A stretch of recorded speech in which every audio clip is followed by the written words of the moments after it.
হেফাজতকে কাছে পেতে চায় সবাই, কিন্তু হেফাজত যাবে কার কাছে? আমি বলুম না, আমার শরম করে।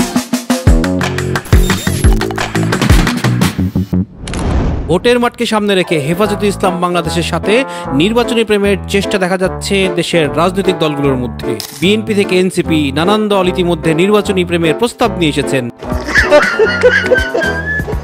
এনসিপির নাহিদ, বিএনপির সালাউদ্দিন নানাভাবে দলটিকে পটানোর চেষ্টা করছেন। শেষ পর্যন্ত কাকে গোলাপ দেবে হেফাজত আর কাকে করবে ফ্রেন্ডজোন, তা নিয়ে সবার মাঝে দেখা দিয়েছে কৌতূহল।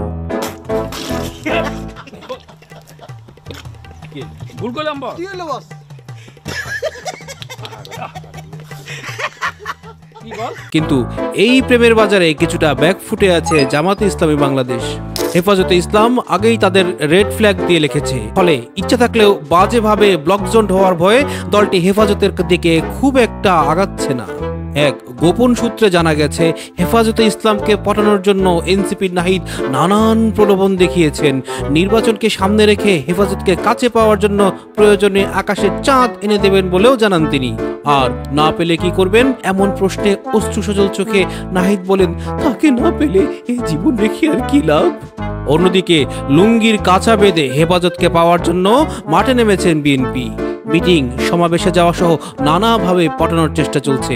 বিষয়টি নিয়ে আমাদের সাথে কথা বলতে গিয়ে একটা ফেক আইডি থেকে সালাউদ্দিন আহমেদ হেফাজতকে উদ্দেশ্য করে বলেন, তুমি আমি ফুলের কলি, ফুটবো একসাথে, তোমার আমার দেখা হবে নির্বাচনের মাঠে, তুমি দিব কিছু আমি দিব কিছু, তা থেকে জন্ম নিবে ক্ষমতার শিশু।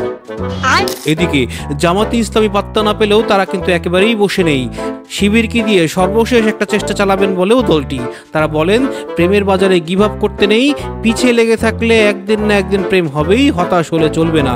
তবে হেফাজতে ইসলামের এক নেতা একটি ভুয়া আইডি থেকে জানিয়েছেন, বিএনপি আর এনসিপির সাথে এই সিচুয়েশনশিপটা ভালোই লাগছে, একটু এনজয় করতে চায়, কারণ একবার প্রেম হয়ে গেলেই তো দাম কমে যেতে পারে।